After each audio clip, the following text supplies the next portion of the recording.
Bagi Anda yang sudah atau belum menikah, tentu Anda akan sangat membutuhkan ini semua. Karena tidak mungkin kita kursus masalah rumah tangga sehari atau 2 hari atau sepekan sebelum nikah.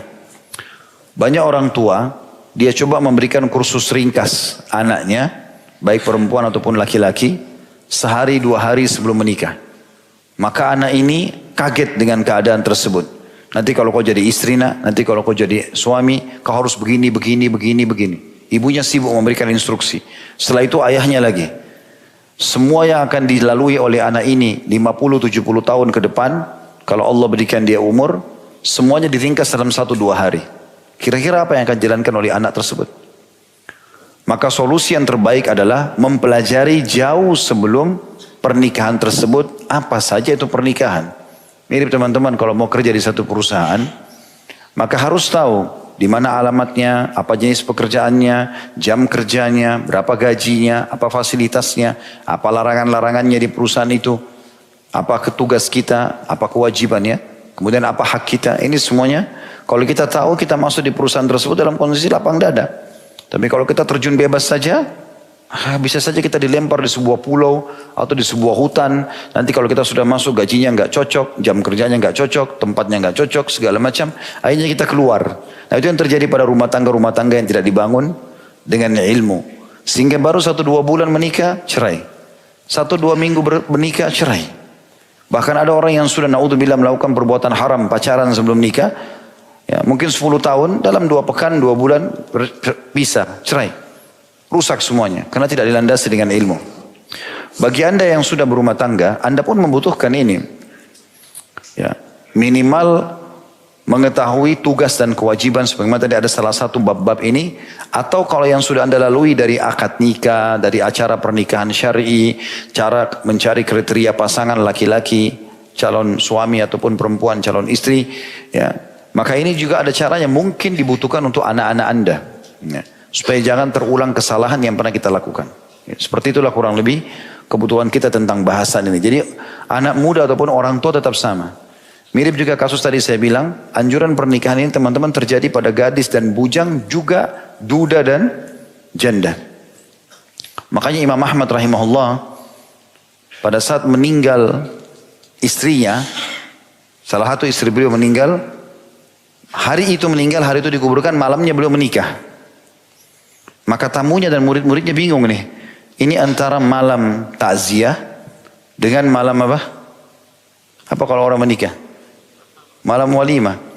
Ini antara mengucapkan doa a'zamallahu ajrakum, semoga Allah agungkan pahala kalian karena takziah, atau mengucapkan kalimat barakallahu lakum. Dua-duanya bersatu dalam satu malam. Tapi akhirnya ada satu muridnya yang memberanikan diri bertanya, wahai imam, jelaskan kepada kami, bagaimana kami memahami ini. Ini malam takziah, istri Anda meninggal, juga Anda menikah, malam ya, pernikahan, kegembiraan. Kata Imam Ahmad rahimahullah, kalimat yang memberikan kita pemahaman. Para ulama kalau melangkah, mengambil sebuah poin atau keputusan, itu pasti dengan ilmu yang benar.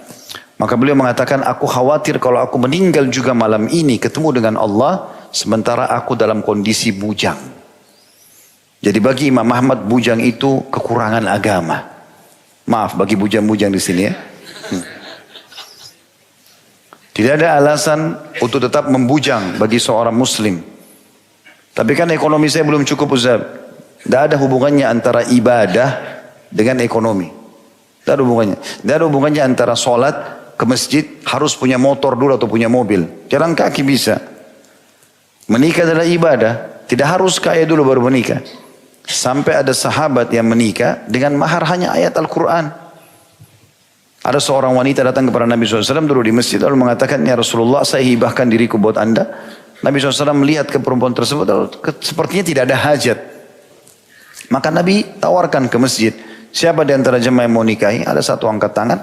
Kata Nabi SAW, coba pulang ke rumahmu, carilah sesuatu yang kau bisa jadikan mahar, walaupun cincin dari besi.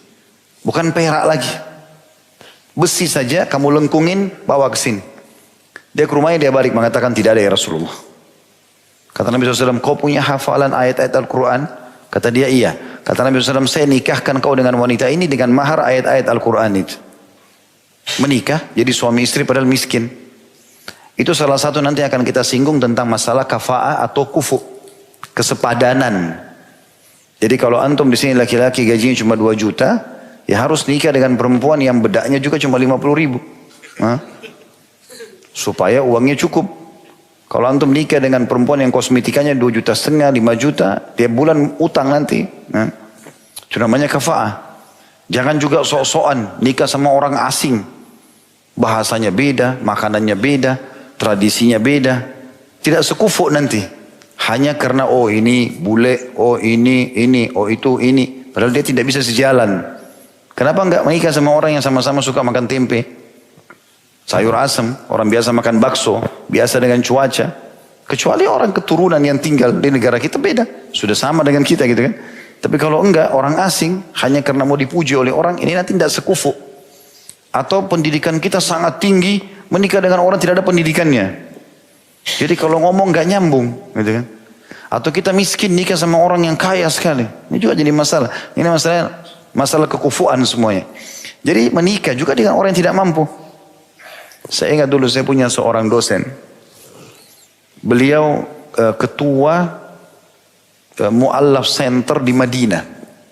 Masya Allah, memang seorang dai dan cara penyampaian dakwanya itu luar biasa. Dia kalau masuk di kelas 50 menit ceramah, kita nggak sadar sudah habis waktu. Kalau ngomong enak sekali, dia tulus gitu nyampein. Salah satu yang pernah disinggung di kelas, dia ngajar tentang tarikh dakwah, sejarah dakwah. Bagaimana sih sejarah dakwah awal, bagaimana para nabi-nabi berdakwah, bagaimana bisa menyampaikan retorika yang benar, cobaan-cobaan yang mereka lalui dan seterusnya. Dia sempat bilang, kalau dai di dunia ini yang paling enak itu Indonesia. Saya sama teman-teman Indonesia saling lirik-lirikan. Kok Indonesia disebut sama beliau, ini ada apa? Dia bilang karena di Indonesia mudah sekali menikah. Orang tidak perlu khawatir dengan pelanggaran-pelanggaran agama. Mungkin beliau tidak terlalu banyak faham. Kalau di sini juga banyak perzinahan gitu kan. Tetapi orang bisa menikah dengan perangkat alat sholat.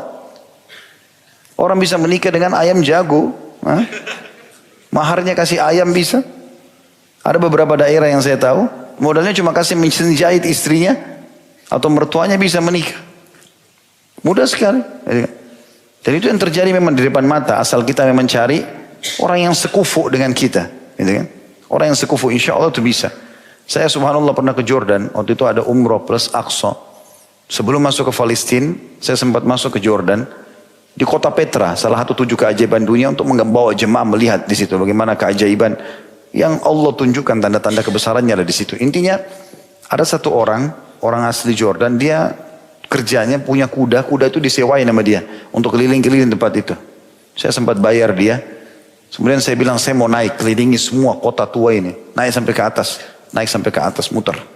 Lama mungkin 1 jam. Saya sambil ngobrol. Di antara saya ngobrol itu masalah tradisi pernikahan mereka di Jordan gitu. Maka saya bilang, sudah menikah? Dia bilang belum. Berapa umur kamu? Kalau nggak salah umurnya itu 34 atau 35. Kenapa belum menikah? Bukankah Rasulullah SAW menikah di umur 25 tahun? Dia bilang di sini susah menikah. Kenapa susah menikah? Tinggi sekali maharnya, mahal biayanya. Saya iseng tanya, emang berapa biayanya? Dia bilang orang yang paling biasa kalau nikah sini, kalau dalam dolar 100.000 dolar. Tahu berapa itu? 1,4 miliar. Antum tinggal beli ayam jago, bawa ke kampung, lamar orang dikasih, modal Al-Quran dikasih. Ya. Apalagi kalau antum orang baik, Allah tawarkan. Seperti itulah.